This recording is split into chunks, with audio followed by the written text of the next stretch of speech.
Hello friends, आज के इस क्लास में आप घटना चक्र प्रतिदृष्टि 2022 देखने वाले हो। देखिए, आज के इस क्लास में आपको 5 अगस्त 2022 से पीछे की ओर यानी कि 1 अगस्त 2021 तक आपको चलना है। आज का यह आपका क्लास नंबर 2 है। इससे पहले आपको एक क्लास 1 घंटे का दिया गया था, उसमें काफ़ी अच्छे से बताया गया था। आप लोग उस क्लास को भी ज़रूर देख लेंगे। क्लास के लास्ट में आपको स्क्रीन पे यहाँ पे इस जगह पे आप समझ लेंगे कि आपको क्लास शो करेगा, उसे भी आप देख लीजिएगा। अगर आप में से कोई बीपीएससी की तैयारी कर रहे हो तो क्लास को काफ़ी ध्यान से देखेंगे, समझेंगे। ठीक है, आप यहाँ पे देख लीजिए, घटना चक्र आपका है। ठीक है, प्रतिदृष्टि 2022 है। चलिए, क्लास को देखने से पहले 1-2 मिनट बस थोड़ा सा ये आप सुन लेंगे कि आप लोगों में से जो लोग बिहार सचिवालय की तैयारी कर रहे हो, अगर आपने बिहार सचिवालय का फॉर्म भरा है तो आप एक बार प्लेलिस्ट में आकर चेक कर लीजिएगा। आपके लिए काफ़ी सारा क्लास अवेलेबल है, तो आप एक बार उसे देख लेंगे।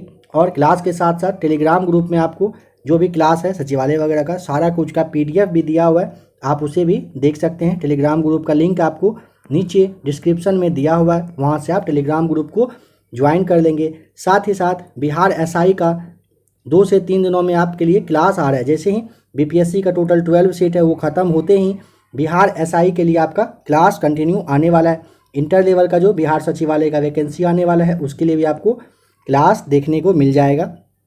68वीं BPSC की अगर आप तैयारी कर रहे हो तो आपके लिए होमवर्क वाला क्लास, और आप दरोगा के लिए भी कहिए तो लूसेंट क्राउन का होमवर्क वाला क्लास दिया जा रहा है। उसका भी 1 से 2 दिन में क्लास नेक्स्ट आने वाला है, तो होमवर्क वाला क्लास के रूप में भी वो दिया जा रहा है। तो आप उसे भी एक बार ज़रूर देख लेंगे। आप एक बार प्लेलिस्ट में आकर फाइनली चेक कर लीजिएगा। ठीक है, तो लास्ट वाले क्लास में इन सारे पॉइंट्स को देख लिए थे। चलिए, आज का जो क्लास है स्टार्ट करते हैं। देखिए, लास्ट वाले क्लास में आंध्र प्रदेश का टोटल जो 13 नया जिला बना था उसी टॉपिक पे क्लास को छोड़ा गया था। हाँ, देखिए यहाँ पे जैसा आप देख पा रहे हैं, आंध्र प्रदेश में 13 नए जिले बने हैं। इसके बारे में यहाँ से क्लास को आज कंटिन्यू करना था। चलिए स्टार्ट करते हैं आज का क्लास। देखिए, अच्छे से समझिए, अपना जवाब भी मन में सोचते चलिएगा क्लास को देखने के साथ ही कि यहाँ पे क्या क्या होना चाहिए, क्या था नहीं है। देखिए, आंध्र प्रदेश में 13 नए जिले, समझिएगा। 4 अप्रैल 2022 को आंध्र प्रदेश के मुख्यमंत्री द्वारा राज्य में 13 नए जिलों का उद्घाटन किया गया। कब? 4 अप्रैल 2022 को। नए जिलों के उद्घाटन के पश्चात राज्य में कुल जिलों की संख्या 13 से बढ़कर कितना? 26 हो गया। ठीक है, पहले कितना था? 13 था, और अब जो है आपका ये 26 हो चुका है। ठीक है, ध्यान रखेंगे इसे। देखिए, राज्य में लोकसभा निर्वाचन क्षेत्रों की संख्या टोटल अगर पूछेगा कितना है तो टोटल आपको ध्यान रखना है 25 है। कहाँ पर? आंध्र प्रदेश में टोटल 25 है राज्य में लोकसभा के सीटों की संख्या। देखिए, 13 जिले कौन कौन से हैं यहाँ पे आपको दिया गया है। अच्छे से आप इसे देख लीजिएगा, चाहें तो आप इसका स्क्रीनशॉट भी ले लेंगे। ठीक है, टोटल यहाँ पे आप 13 जिलों को देख लीजिए। चलिए, इसके बाद आइए नागालैंड के बारे में समझते हैं।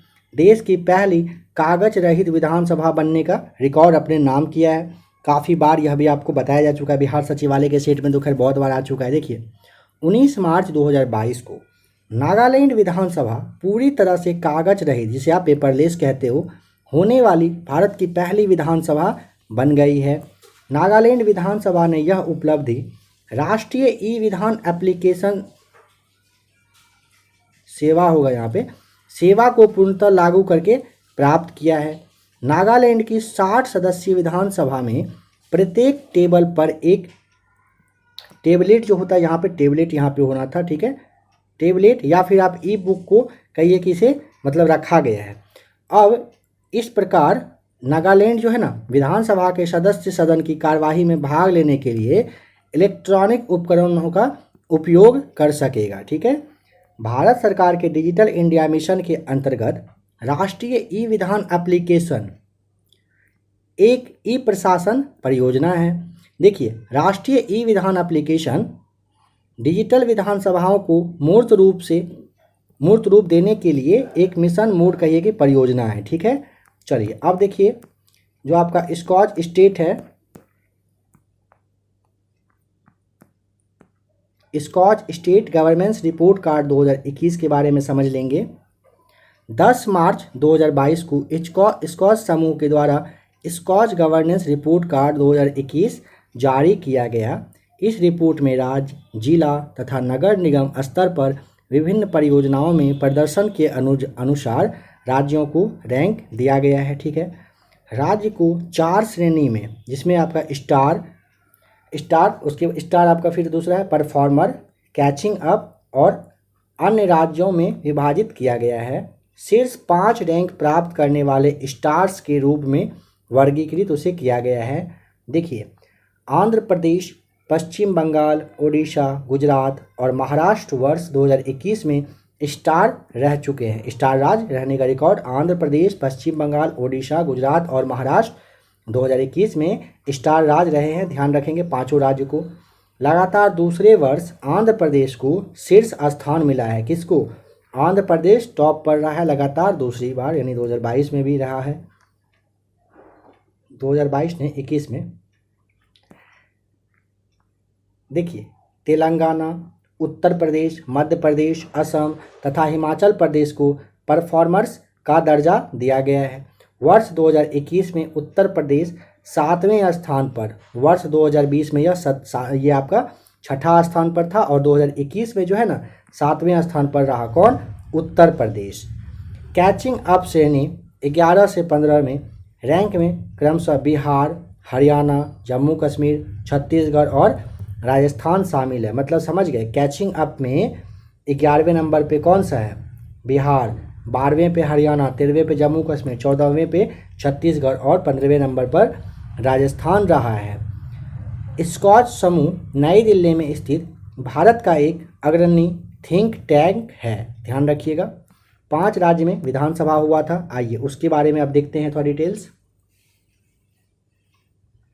10 मार्च 2022 को भारत निर्वाचन आयोग, डेट यहाँ पे आपको ध्यान रख लेना है। ठीक है, कब? 10 मार्च 2022 को भारत निर्वाचन आयोग द्वारा 5 राज्यों के विधानसभा चुनाव परिणाम जारी किए गए। कब? 10 मार्च 2022 को 5 राज्यों में पंजाब, गोवा, उत्तराखंड, मणिपुर और उत्तर प्रदेश, इन 5 राज्य में चुनाव हुआ था। ठीक है, चलिए पंजाब के बारे में अब समझिए अच्छे से। 15वीं पंजाब विधानसभा के कार्यकाल की समाप्ति की तिथि 23 मार्च 2022 निर्धारित था पहले से, जिसके चलते 20 फरवरी 2022 को राज्य में एक चरण में चुनाव संपन्न हो गया था। राज्य में विधानसभा निर्वाचन क्षेत्र की संख्या यानी कि जो विधायक थे ना, विधानसभा सीट, वो आपका 117 है पंजाब में। देखिए, राज्य में आम आदमी पार्टी ने 42.01% मत के साथ 117 में से टोटल 92 सीट हासिल करने का रिकॉर्ड अपने नाम किया है। ठीक है, चलिए आइए अब नेक्स्ट देख लीजिए। 16 मार्च 2022 को भगवंत मान, जो कि आम आदमी पार्टी के फिलहाल मुख्यमंत्री हैं, पंजाब के मुख्यमंत्री के रूप में शपथ ग्रहण इन्होंने किया। आम आदमी पार्टी देश की एकमात्र ऐसी क्षेत्रीय पार्टी बन गई है जो 2 राज्य या फिर संघ शासित क्षेत्र, जो आप जानते हो दिल्ली और पंजाब केंद्र शासित प्रदेश है, और दोनों में यह बन गया है। ठीक है, यानी कि सत्ता में यह पार्टी है। आइए अब गोवा के बारे में देखिए। गोवा विधानसभा के कार्यकाल की समाप्ति की जो तिथि है वह 15 मार्च 2022 निर्धारित किया गया था। निर्धारित क्या, पहले से निर्धारित थी। 14 फरवरी 2022 को गोवा की सभी 40 विधानसभा सीटों पर संपन्न हुआ था क्या? चुनाव। 40 विधानसभा सीट गोवा में है, ध्यान रखिएगा। चुनाव परिणाम के अनुसार भारतीय जनता पार्टी 33.31% मत के साथ सर्वाधिक 20 सीट जीतने में सफल रहा। समझ गए इस चीज़ को अच्छे से। टोटल 40 सीट था गोवा में, जिसमें से कि 33.31% वोट लेकर के 20 सीट जीतने का रिकॉर्ड, मतलब इन्होंने अपने नाम किया। रिकॉर्ड का मतलब रिकॉर्ड नहीं समझना है, मतलब ये आपको बस बोला जा रहा है कि मतलब ये आप टॉप पे रहे हैं, ये सेंस है यहाँ पे। 28 मार्च 2022 को लगातार दूसरे कार्यकाल हेतु प्रमोद सावंत ने गोवा के मुख्यमंत्री पद की शपथ ली है। आइए अब उत्तराखंड के बारे में देखते हैं। उत्तराखंड विधानसभा के कार्यकाल की समाप्ति की तिथि 23 मार्च 2022 निर्धारित किया गया था, जिसके चलते नई विधानसभा के गठन हेतु राज्य में 14 फरवरी 2022 को एक चरण में चुनाव संपन्न हो गया। एक ही चरण में कंप्लीट हो गया था। ठीक है, यहाँ पे विधानसभा में टोटल 70 सीट है। ठीक है, चुनाव जो रिजल्ट आया था, राज्य में भारतीय जनता पार्टी यानी बीजेपी को सबसे ज़्यादा 47 सीट आया था। अगर वोट परसेंट की बात करेंगे 44.33% वोट इनको मिला। ठीक है, 23 मार्च 2022 को, ध्यान रखिएगा डेट, 23 मार्च 2022 को पुष्कर सिंह धामी ने अपने दूसरे कार्यकाल हेतु उत्तराखंड के मुख्यमंत्री पद की शपथ इन्होंने लिया। कब? 23 मार्च 2022 को। किसने? पुष्कर सिंह धामी ने। आइए मणिपुर के बारे में देखिए। राज्य में नई विधानसभा के गठन हेतु चुनाव 2 चरण में, एक हुआ था 28 फरवरी 2022 को, दूसरा हुआ था 5 मार्च 2022 को, कंप्लीट हो गया था। मणिपुर की पिछली विधानसभा का कार्यकाल 19 मार्च 2022 को समाप्त हो गया था। ठीक है, राज्य में विधानसभा निर्वाचन क्षेत्रों की कुल संख्या की बात करिएगा 60 सीट है। चुनाव परिणाम के तहत राज्य में भारतीय जनता पार्टी सर्वाधिक 32 सीट, मत परसेंट अगर देखेंगे 37.83% जीतने में, मतलब लाने में सफल रही थी, यानी कि 32 सीट मिला है किसको? भारतीय जनता पार्टी को, टोटल 60 में से। 21 मार्च 2022 को एन बीरेन सिंह ने लगातार दूसरे कार्यकाल हेतु मणिपुर के मुख्यमंत्री के रूप में इन्होंने शपथ लिया है। ठीक है, अब फाइनली आ जाइए उत्तर प्रदेश के बारे में, जहाँ पे थोड़ा सा आपको डीपली यहाँ पे समझना पड़ेगा, कुछ ज़्यादा ही यहाँ पे देखना है हर कुछ को। देखिए, उत्तर प्रदेश में 18वीं विधानसभा हेतु चुनाव 10 फरवरी से लेकर 7 मार्च 2022 तक टोटल 7 चरणों में संपन्न हुआ। ठीक है, 17वीं जो आपका विधानसभा का कार्यकाल था उसकी समाप्ति की तिथि जो है वो 14 मई 2022 को, मतलब ये खत्म होना था। ठीक है, इनका कार्यकाल 17वीं विधानसभा का खत्म होना था। राज्य में विधानसभा निर्वाचन क्षेत्रों की कुल संख्या 403 है, जिसमें 84 अनुसूचित जाति, 2 अनुसूचित जनजाति, यहाँ ध्यान रखिएगा जनजाति का सीट 2 और 84 अनुसूचित जाति के लिए था। ठीक है, आरक्षित किया हुआ है। राज्य में भारतीय जनता पार्टी ने 41.3% मत लाया था, जिसमें कि 403 में से 255 सीट इनको खुद आया है। बीजेपी को जो है 403 में से 255 सीट मिला। ठीक है, साहिबाबाद निर्वाचन क्षेत्र जो कि उत्तर प्रदेश से भारतीय जनता पार्टी भाजपा उम्मीदवार, नाम है सुनील कुमार शर्मा ने इतना मत दिया हुआ है, मतों के अंतर से सीट जीती है। ठीक है, 2,14,835 मत के अंतर से सीट इन्होंने जीता है। ठीक है, देखिए यह क्यों दिया हुआ है, क्योंकि देखिए यह देश में विधानसभा चुनाव में सबसे बड़ी अंतर से जीत जो दर्ज करने का रिकॉर्ड है यह शामिल हो गया है। ठीक है, किसने? फिर से समझ लीजिएगा, साहिबाबाद निर्वाचन क्षेत्र से बीजेपी के उम्मीदवार, नाम है क्या? सुनील कुमार शर्मा ने 2,14,835 मतों के अंतर से, मतलब अगर किसी को एक वोट आया था तो इनको प्लस कर दीजिए एक ही है। ठीक है, यानी कि 2,14,836 वोट इनको मिला था। इस तरह से था, मतलब इतना ज़्यादा ये रहे थे, इस तरह का मतलब रिकॉर्ड यह है भारत में। कहिए कि विधानसभा चुनाव में इस तरह का रिजल्ट आना अपने आप में यह रिकॉर्ड रहा है, इसीलिए इस बात को अच्छे से दिया गया था। देखिए, हरचंदपुर रायबरेली से राहुल राजपूत 25 वर्ष के हैं, सपा के ये थे, और सैदपुर यानी कि गाजीपुर से अंकित भारती 25 वर्ष के थे और ये सपा के थे। 18वीं विधानसभा में सबसे युवा विधायक हैं। सबसे युवा विधायक पूछेगा, हरचंदपुर रायबरेली से राहुल राजपूत हैं जो कि 25 वर्ष के हैं बस, और सैदपुर जो कि गाजीपुर से जो कि अंकित भारती 25 वर्षीय सपा के हैं और 18वीं विधानसभा में सबसे युवा विधायक हैं। इसके साथ ही आजमगढ़ जिले की निजामाबाद सीट से जीते आलम बदे जो कि 86 वर्ष के हैं, सबसे बुजुर्ग विधायक बनने का रिकॉर्ड इनके नाम है, इसे भी ध्यान रखेंगे। आजमगढ़ जिले के निजामाबाद से आलम बदी जो कि 86 वर्ष के हैं, सबसे बुजुर्ग विधायक बनने का रिकॉर्ड इनको मिला है। 25 मार्च 2022 को लखनऊ स्थित अटल बिहारी वाजपेयी एकाना स्टेडियम में योगी आदित्यनाथ ने उत्तर प्रदेश के मुख्यमंत्री पद की शपथ ली। उत्तर प्रदेश में अपना 5 वर्षीय कार्यकाल पूरा करने के पश्चात पुनः दूसरे कार्यकाल हेतु शपथ ग्रहण करने वाले योगी आदित्यनाथ राज्य के प्रथम मुख्यमंत्री हैं, ध्यान रखिएगा, कंटिन्यू सेकेंड टर्म इनका स्टार्ट हुआ है सीएम के रूप में। केशव प्रसाद मौर्य तथा ब्रजेश पाठक ने उप मुख्यमंत्री के रूप में शपथ लिया है। आइए अब देखते हैं राष्ट्रीय भूमि मुद्रीकरण निगम के बारे में। 9 मार्च 2022 को प्रधानमंत्री नरेंद्र मोदी की अध्यक्षता में केंद्रीय मंत्रिमंडल ने राष्ट्रीय भूमि मुद्रीकरण निगम के गठन को मंजूरी दे दिया। कब? 9 मार्च 2022 को। यह केंद्र सरकार के पूर्ण स्वामित्व वाली कंपनी होगी। इसकी प्रारंभिक अधिकृत शेयर जो है ना, पूंजी टोटल 5,000 करोड़ रुपए का, मतलब कहिए कि मतलब चुकता एक तरह से कह सकते हैं आप, शेयर मतलब होता है ना, शेयर पूंजी होगी, ठीक है। शेयर पूंजी 150 करोड़ रुपए का टोटल इसमें होना है। चुकता शेयर पूंजी पूछेगा तो 150 करोड़ का, समझ लेंगे इस बात को।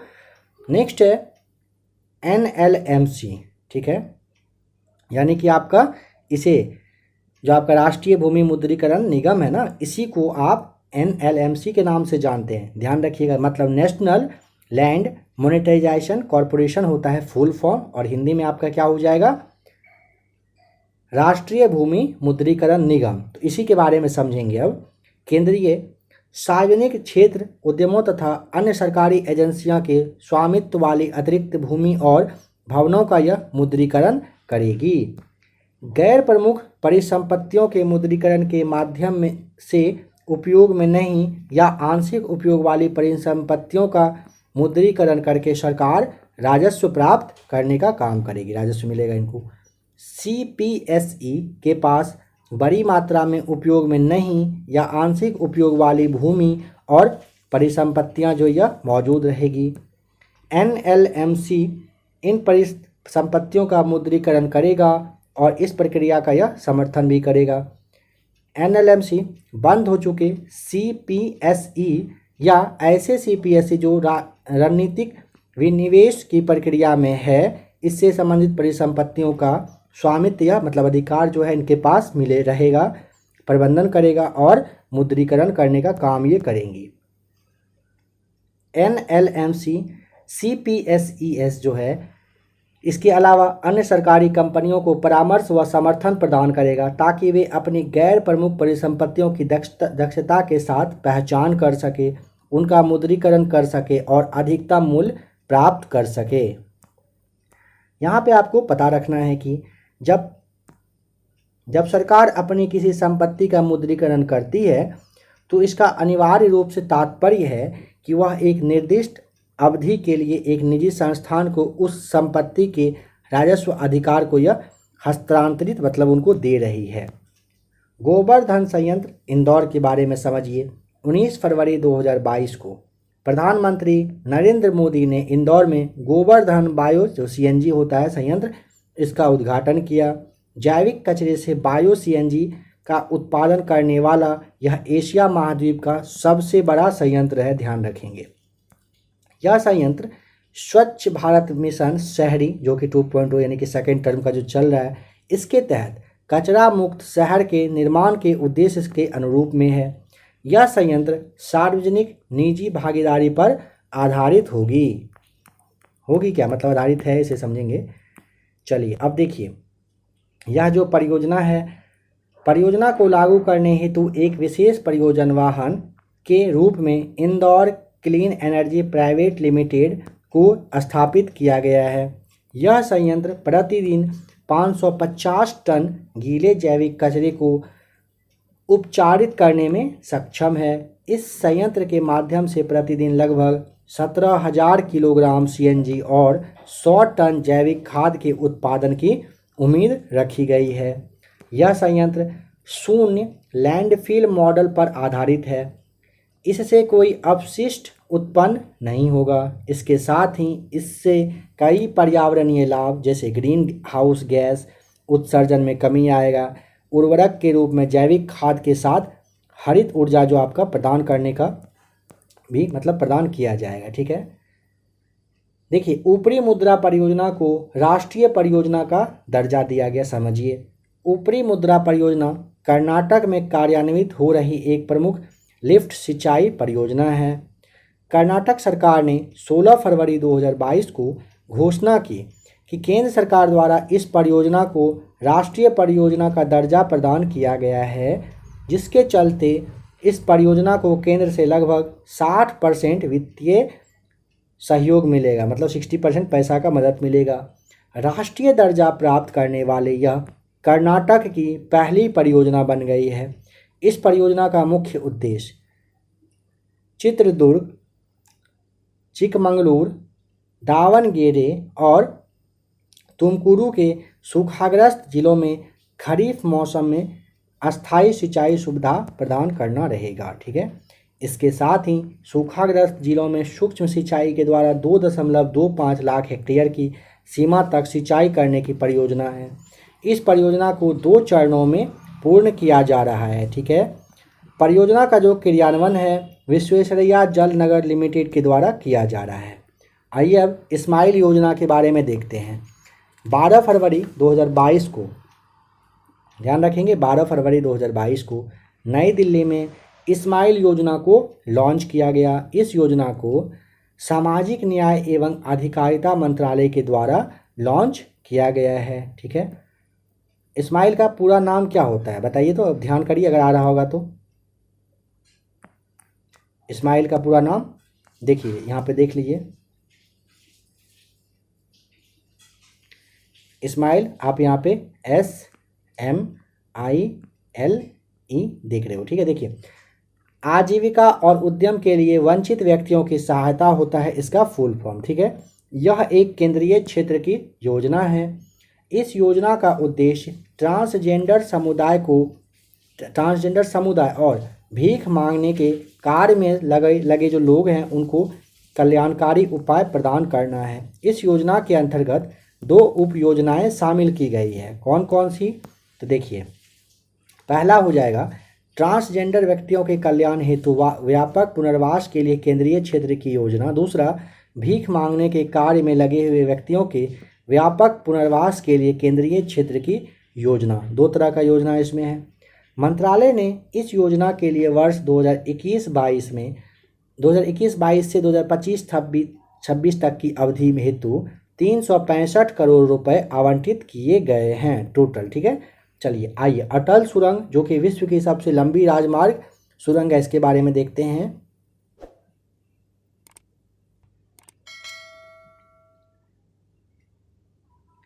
देखिए, 9 फरवरी 2022, ध्यान रखेंगे, 9 फरवरी 2022 को अटल सुरंग को वर्ल्ड बुक ऑफ रिकॉर्ड्स में शामिल किया जा चुका है। डेट पूछेगा कब, तो 9 फरवरी 2022 ध्यान रखना है। वर्ल्ड बुक ऑफ रिकॉर्ड्स ने इस सुरंग को 10,000 फीट यानी कि 3,000 मीटर से अधिक ऊंचाई पर निर्मित विश्व की सबसे लंबी राजमार्ग सुरंग के रूप में प्रमाणित किया है, मतलब इसको वैलिड करार दिया गया है। इस सुरंग का जो निर्माण है वो सीमा सड़क संगठन, जिसे आप BRO के नाम से जानते हो, इसके द्वारा यह किया गया है। अटल सुरंग की लंबाई की बात करेंगे 9.2 किलोमीटर यह लंबी है। यह घोड़े की नाल के आकार की डबल लेंथ टनल है। अगर इसकी ऊंचाई की बात करें तो 5.525 मीटर यह ऊंची है। यह सुरंग 10.5 मीटर चौड़ी है। अटल टनल हिमालय की पीर पंजाल श्रृंखला में अवस्थित रोहतांग दर्रे से होकर यह गुजरती है। यह पूरे वर्ष हिमाचल प्रदेश के मनाली को लाहौल स्पीति घाटी से जोड़कर रखने का काम करती है, जो पहले बर्फबारी की वजह से क्या होता था ना, लगभग 6 महीने तक अलग थलग रहता था, मतलब कोई काम का ये रहता नहीं था। यह विश्व की पहली टनल है जिसमें 4G कनेक्टिविटी मुहैया करवाई गई है। यह ध्यान रखेंगे, विश्व की यानी कि वर्ल्ड लेवल पे ऐसा टनल है जिसमें कि 4G कनेक्शन दिया गया है। यह सुरंग सामरिक तौर पर काफ़ी अहम है। क्यों अहम है, तो ऐसा देखिए, क्योंकि इसके परिचालन से सड़क मार्ग से मनाली एवं लेह जो कि लद्दाख में है, इसके बीच की दूरी 46 किलोमीटर की कम हो गई है। ठीक है, इसके बनने से 46 किलोमीटर का डिस्टेंस जो है ना वो कम हो गया है। चलिए देखिए, इस प्रकार मतलब समझ लीजिए कि यह जो है ना आपका दोनों स्थान के बीच की यात्रा करने में ना लगभग 4 से 5 घंटे का समय का जो है बचाने का काम करती है। कौन सा? अटल सुरंग, विश्व की जो कि सबसे लंबी राजमार्ग सुरंग है, और 9 फरवरी 2022 को अटल सुरंग को वर्ल्ड बुक ऑफ रिकॉर्ड्स में शामिल किया जा चुका है। 7 फरवरी 2022 को केंद्रीय स्वास्थ्य और परिवार कल्याण मंत्री सघन मिशन इंद्रधनुष 4.0 की शुभारंभ इन्होंने किया है, 4.0 का किया है, ठीक है। इस मिशन की 3 दौर में संचालित इसे किया जाना है। IMI 4.0 को 33 राज्य और केंद्र शासित दोनों मिलाकर है। प्रदेश के 416 जिलों में आज़ादी का अमृत महोत्सव हेतु चिन्हित टोटल 75 जिले सहित में यहाँ पे संचालन इसका होना है। मिशन के प्रथम दौर में 11 एवं द्वितीय एवं तृतीय दौर में 22 राज्य या फिर केंद्र शासित इसमें शामिल होंगे। मिशन का फोकस नॉर्मली क्या रखा गया है? सार्वभौमिक टीकाकरण की दिशा में अस्थायी लाभ प्राप्त करने का योगदान देना था। कोविड-19 महामारी के चलते नियमित टीकाकरण की धीमी प्रगति को तेजी इसमें लाना रहा था, ठीक है। देखिए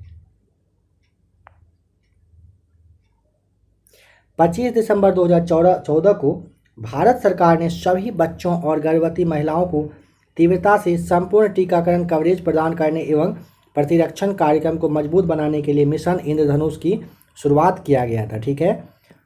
पता होना है आपको कि 8 अक्टूबर 2017 को प्रधानमंत्री नरेंद्र मोदी ने सघन मिशन इंद्रधनुष का शुभारंभ इन्होंने किया था। आइए अब स्टैचू ऑफ इक्वालिटी के बारे में देखिए। 5 फरवरी 2022 को डेट आप ध्यान रखेंगे। प्रधानमंत्री नरेंद्र मोदी ने स्टैचू ऑफ इक्वालिटी को राष्ट्र को समर्पित किया, मतलब समर्पण करने का मतलब है कि इसका उद्घाटन किया गया। स्टैचू ऑफ इक्वालिटी 11वीं सदी के महान दार्शनिक, चिंतक एवं भक्ति संत श्री रामानुजाचार्य जो हैं इनकी यह प्रतिमा है। आपको पता होना है कि इस प्रतिमा का उद्घाटन 13 दिवसीय श्री रामानुज सहस्त्राब्दी समारोह के दौरान यह किया गया था। यह जो समारोह है श्री रामानुजाचार्य की 1000वीं जयंती के उपलक्ष्य में यह आयोजित किया गया था, ठीक है। ध्यान रखेंगे यह जो समारोह है रामानुजाचार्य की 1000वीं जो जयंती रही है उसी के उपलक्ष्य में यह आयोजित किया गया था कार्यक्रम। स्टैचू ऑफ इक्वालिटी को हिंदी में समता मूर्ति नाम दिया गया है। इस प्रतिमा की अगर ऊंचाई की बात करेंगे तो टोटल 216 फीट ऊंची है। यह प्रतिमा 54 फीट ऊंचे आधार भवन पर स्थापित है जिसे भद्रवेदी नाम दिया गया है। स्टैचू ऑफ इक्वालिटी जो आपका 216 फीट का है, इसके अंतर्गत भद्रवेदी, पद्मपीठम, रामानुजाचार्य प्रतिमा जो है यह आपका त्रिदंडम इसमें यह शामिल है। यह प्रतिमा पंचलोह जो 5 धातुओं का संयोजन से बनाया गया है। 5 धातु कौन कौन सा? स्वर्ण, चांदी, तांबा, पीतल और जस्ता है। स्टैचू ऑफ इक्वालिटी के चारों ओर 108 दिव्य देशम जो कि आपका नक्काशीदार किया हुआ मंदिर में भी होता है, इसका निर्माण किया गया है। स्टैचू ऑफ इक्वालिटी बैठी हुई मुद्रा में विश्व की दूसरी सबसे ऊंची प्रतिमा यह बनी है। थाईलैंड स्थित ग्रेट बुद्धा को बैठी हुई मुद्रा में विश्व की सबसे ऊंची प्रतिमा यह माना जाता है। इस प्रतिमा की ऊंचाई 302 फीट है। 7 जुलाई 2022 को केंद्रीय गृह मंत्री अमित शाह ने श्री रामानुजाचार्य की श्रीनगर, जम्मू एवं कश्मीर में स्थापित प्रतिमा का अनावरण किया गया। इसे स्टैचू ऑफ पीस नाम दिया गया है। इस प्रतिमा की ऊंचाई की बात करिएगा तो 4 फीट और वजन जो है लगभग 600 किलोग्राम है। यह प्रतिमा शुद्ध सफ़ेद मकराना संगमरमर से यह बनाया हुआ है। देखिए स्टैचू ऑफ बिलीफ के बारे में समझ लीजिए, यहाँ पे आप देख लीजिए, वीडियो को यहाँ पे रोक के आप समझ लीजिए अच्छे से, ठीक है। स्टैचू ऑफ पीस के बारे में देख लीजिए, इसे 16 नवंबर 2020 को प्रधानमंत्री नरेंद्र मोदी ने इसका अनावरण किया था, इसे आप देख लेंगे अच्छे से, ठीक है। चलिए आइए अब पर्वतमाला जो आपका ये है परियोजना है इसके बारे में देखेंगे। देखिए दुर्गम पहाड़ी क्षेत्रों में पर्यटन को बढ़ावा देने के अलावा यात्रियों के लिए संपर्क सुविधा में सुधार करने, भीड़ भाड़ वाले शहरों में यातायात को सरल बनाने के उद्देश्य से देश में पहली बार पर्वतमाला परियोजना की शुरुआत की गई है। केंद्रीय वित्त मंत्री निर्मला सीतारमण ने वर्ष 2022-23 के लिए केंद्रीय बजट पेश करते हुए पर्वतमाला परियोजना की इन्होंने घोषणा की थी। यह जो परियोजना है ना, लोक निजी भागीदारी के आधार पर राष्ट्रीय रोपवे विकास कार्यक्रम के तहत ही इसे शुरू किया जाएगा। बजट घोषणा वर्ष 2022-23 के अनुसार 60 किलोमीटर की दूरी के लिए 8 रोपवे परियोजना हेतु संविदा जारी की जाएगी। यह परियोजना वर्तमान में उत्तराखंड, हिमाचल प्रदेश, मणिपुर, जम्मू और कश्मीर में और अन्य जो पूर्वोत्तर राज्य है यहाँ पे शुरू किया जा रहा है। वाराणसी से देखिए, वाराणसी में ना, वाराणसी जंक्शन से रेलवे स्टेशन से लेके चर्च स्क्वायर तक रोपवे का निर्माण किया जा रहा है। गुवाहाटी यानी कि असम से ब्रह्मपुत्र नदी पर बने गुवाहाटी पैसेंजर रोपवे का उद्घाटन 24 अगस्त 2020 को किया गया था। यह लगभग 2 किलोमीटर लंबा रोपवे है जो किसी नदी पर बना भारत का सबसे लंबा रोपवे माना जाता है। ठीक है, चलिए हरित ऊर्जा गलियारा चरण 2 यानी फेज सेकेंड के बारे में देखते हैं। यह 6 जनवरी 2022 को आर्थिक मामलों की मंत्रिमंडल समिति ने प्रधानमंत्री की अध्यक्षता में अंतर्राज्यीय पारेषण प्रणाली हेतु हरित ऊर्जा गलियारा चरण 2 योजना को मंजूरी प्रदान किया है। इसके तहत लगभग 10,750 सर्किट किलोमीटर पारेषण लाइन और सब स्टेशन की लगभग 27,500 मेगावोल्ट एम्पियर ट्रांसफार्मर क्षमता को अतिरिक्त रूप से जोड़े जाने को मंजूरी इसमें दिया गया है। ठीक है,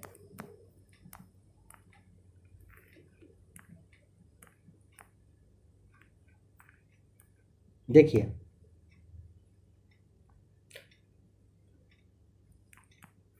इस परियोजना ने 7 राज्यों में लगभग 20 गीगावाट क्षमता की नवीकरणीय ऊर्जा परियोजनाओं के ग्रिड एकीकरण और बिजली निकासी में यह मदद करेगा। 7 राज्य में शामिल कौन कौन से राज्य? गुजरात, हिमाचल प्रदेश, कर्नाटक, केरल, राजस्थान, तमिलनाडु और उत्तर प्रदेश है। हरित ऊर्जा गलियारा चरण 2 2021 से 2022 से लेकर के 2025 से 2026 तक की अवधि में ये काम करेगा। इस योजना से वर्ष 2030 तक 450 गीगावाट स्थापित नवीकरणीय ऊर्जा क्षमता का लक्ष्य प्राप्त करने में यह मदद करेगा। वर्ष 2015-16 में अंतर्राज्यीय पारेषण हेतु हरित ऊर्जा गलियारा चरण फर्स्ट को मंजूरी प्रदान किया गया था। चरण फर्स्ट के तहत 8 राज्य तमिलनाडु, राजस्थान, कर्नाटक, आंध्र प्रदेश, महाराष्ट्र, गुजरात, हिमाचल प्रदेश और मध्य प्रदेश को शामिल किया गया था। आइए अब जो आपका कानपुर मेट्रो का शुभारंभ हुआ इसके बारे में पढ़िए। अब 2021 में आप जा चुके हैं, यहाँ ध्यान रखिएगा 2021 का करंट फिलहाल आपको यहाँ देखने को मिलेगा। ऐसा नहीं है कि करंट जो है 2021 का ही कंटिन्यू मिलेगा, ये मत सोचिएगा। ठीक है, थोड़ा सा पीछे आपको देखना है, फिर आगे का जो टॉपिक है उसमें फिर 2022 का भी आपको देखना है, इस बात को ध्यान रखेंगे। 28 दिसंबर 2021 को प्रधानमंत्री नरेंद्र मोदी ने कानपुर मेट्रो के प्रथम गलियारे के प्राथमिक खंड का उद्घाटन किया। कानपुर मेट्रो के इस खंड में IIT कानपुर से मोती झील तक मेट्रो रेल का परिचालन किया जाएगा। यह खंड मतलब जो है ना 9 किलोमीटर लंबा है, जिसमें 9 मेट्रो स्टेशन बने हुए हैं। कानपुर मेट्रो रेल परियोजना की कुल लंबाई 32.4 किलोमीटर है, जिसमें 13 किलोमीटर लंबा रास्ता भूमिगत यानी कि अंडरग्राउंड बनने वाला है। इस परियोजना को 2 गलियारों में विभाजित किया जाएगा, पहला दूसरा। पहला में IIT कानपुर से नौबस्ता तक, दूसरे में चंद्रशेखर आज़ाद कृषि विश्वविद्यालय से बर्रा 8 तक इसे चलाया जाएगा। परियोजना के पूर्ण होने की समय सीमा जो है ना वर्ष 2024 रखा गया, मतलब लगभग 5 वर्ष में। Uttar Pradesh metro rail corporation limited इस परियोजना के लिए नोडल एजेंसी है। प्राथमिक खंड जो आपका है के सभी 9 मेट्रो स्टेशनों को हरित भवन परिषद की प्लेटिनम रेटिंग से प्रमाणित किया गया है। इस खंड को हरित भवन संहिता के अनुसार मतलब कहिए कि इसे डेवलप किया गया है। ठीक है, जो इसे पर्यावरण के प्रति सुरक्षित बनाने का काम करेगा। हरित भवन संहिता और मानदंडों के कड़े अनुपालन के कारण इसे पर्यावरण प्रबंधन के लिए ISO 14001 प्रमाणन तथा सुरक्षा प्रबंधन के लिए ISO 45001 प्रमाणन से सम्मानित किया गया, 45001 से प्रमाणित किया गया। ठीक है, यह डबल टी कटर का उपयोग करने वाला भारत का पहला मेट्रो रेल नेटवर्क है। चलिए आइए अब देखिए बीना पनकी बहुउत्पाद पाइपलाइन परियोजना के बारे में। 28 दिसंबर 2021 को प्रधानमंत्री नरेंद्र मोदी ने बीना यानी कि मध्य प्रदेश का जगह है, पनकी जो कि उत्तर प्रदेश में है, बहुउत्पाद पाइपलाइन परियोजना राष्ट्र को इन्होंने समर्पित कर दिया है। इस पाइपलाइन का संचालन BPCL के द्वारा किया जाएगा। यह पाइपलाइन मध्य प्रदेश स्थित बीना रिफाइनरी से लेकर कानपुर जो कि आपका उत्तर प्रदेश का जो पनकी स्थित POL है टर्मिनल तक यह बना है, विस्तृत है, यह इसकी लंबाई है, समझ लेंगे। 356 किलोमीटर लंबी पाइपलाइन उत्तर प्रदेश में टोटल 283 किलोमीटर और मध्य प्रदेश में 73 किलोमीटर यह लंबी है। इसकी क्षमता लगभग 3.45 मिलियन मीट्रिक टन हर वर्ष है।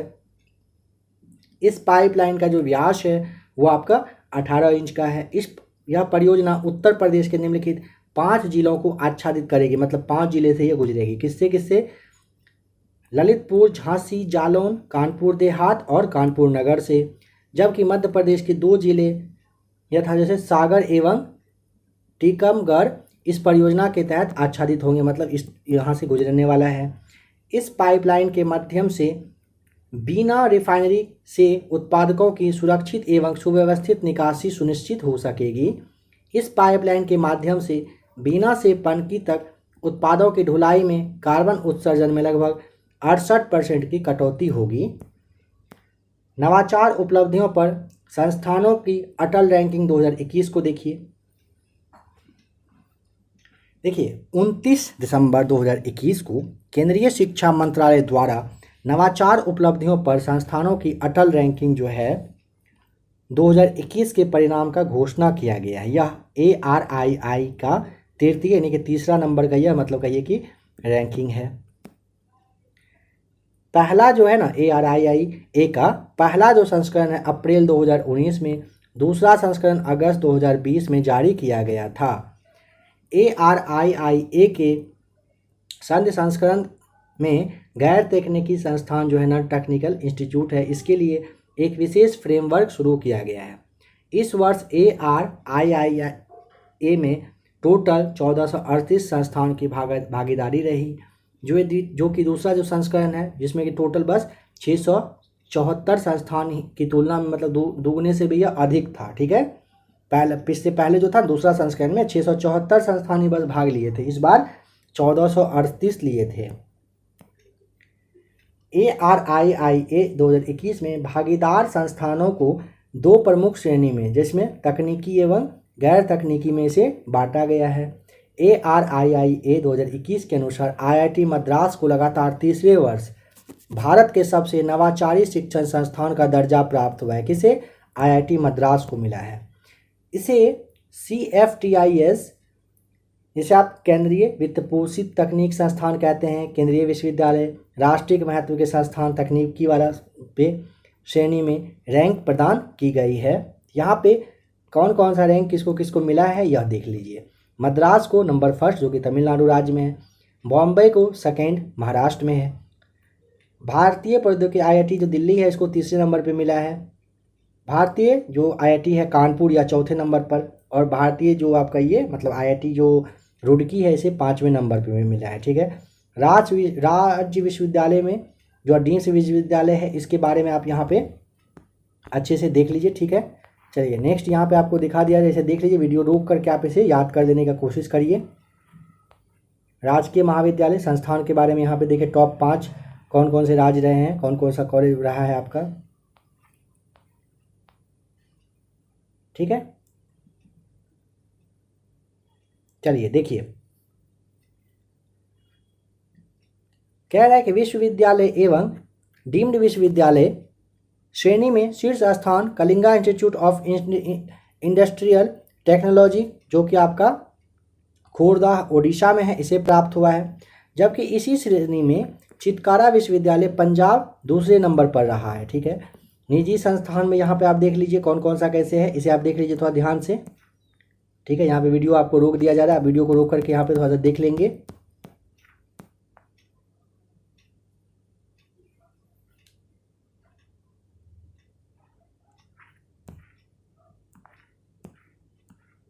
चलिए अब देखिए, स्वस्थ राज्य प्रगतिशील भारत रिपोर्ट फरवरी 2018 में नीति आयोग के द्वारा स्वास्थ्य सूचकांक का प्रथम संस्करण स्वस्थ राज्य प्रगतिशील भारत नामक रिपोर्ट के अंतर्गत प्रस्तुत किया गया था।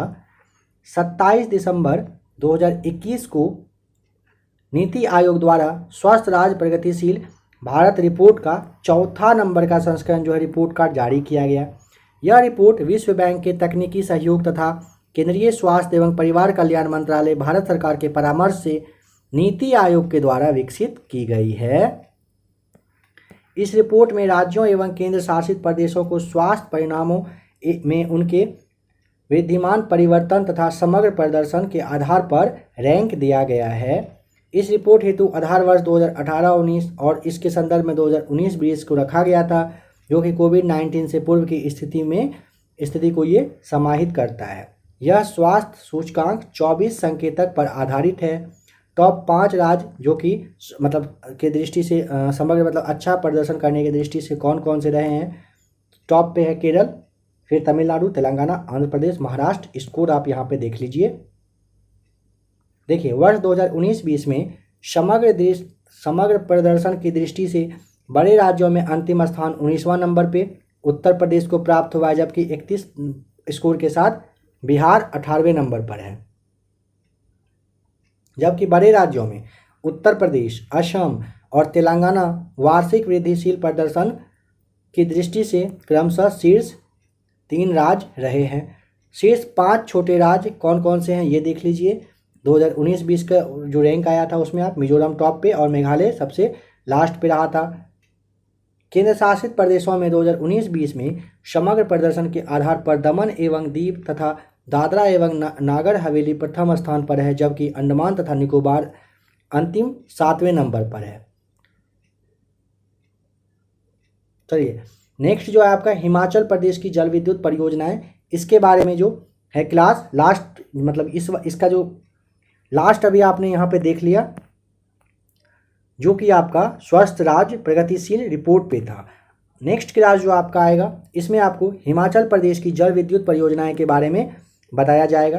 ठीक है, तो फ्रेंड्स अभी आपने टोटल जो क्वेश्चन देखा, आशा करता हूँ कि क्लास देखकर आपको आपके बीपीएससी के लिए अच्छा लगा होगा। अगर आपको इस क्लास से थोड़ा सा भी अगर हेल्प मिला होगा तो अब आप वीडियो को आराम से लाइक कर दीजिएगा। ठीक है, 67वीं बीपीएससी की आप अगर तैयारी कर रहे हो तो आप चैनल के साथ जुड़ जाइए। 68वीं बीपीएससी की भी अगर आप तैयारी कर रहे हो तो आपको ये पता होना है कि 68वीं बीपीएससी के लिए भी आपके लिए क्लास लाया जा रहा है। तो आप एक बार प्ले लिस्ट में आकर चेक कर लीजिएगा। बिहार एसआई का बहुत ही जल्द सेट स्टार्ट होने वाला है। जो आपका बिहार एसएससी है, बिहार सचिवालय, हो सकता है नेक्स्ट मंथ में यह आपका इंटर लेवल पर इसका वैकेंसी आ जाए, तो उसके लिए भी क्लास आपको यहाँ पे कंटिन्यू देखने को मिलेगा। आप एक बार प्ले लिस्ट में आकर ज़रूर चेक कर लेंगे। ठीक है, इसका जो पहला वाला पार्ट था वो आपको स्क्रीन पे शो कर रहा है। ठीक है, तो आप उस क्लास को भी ज़रूर देख लेंगे। चलिए ठीक है फ्रेंड्स, मिलते हैं एक और नई क्लास के साथ, बहुत ही जल्द मिलेंगे।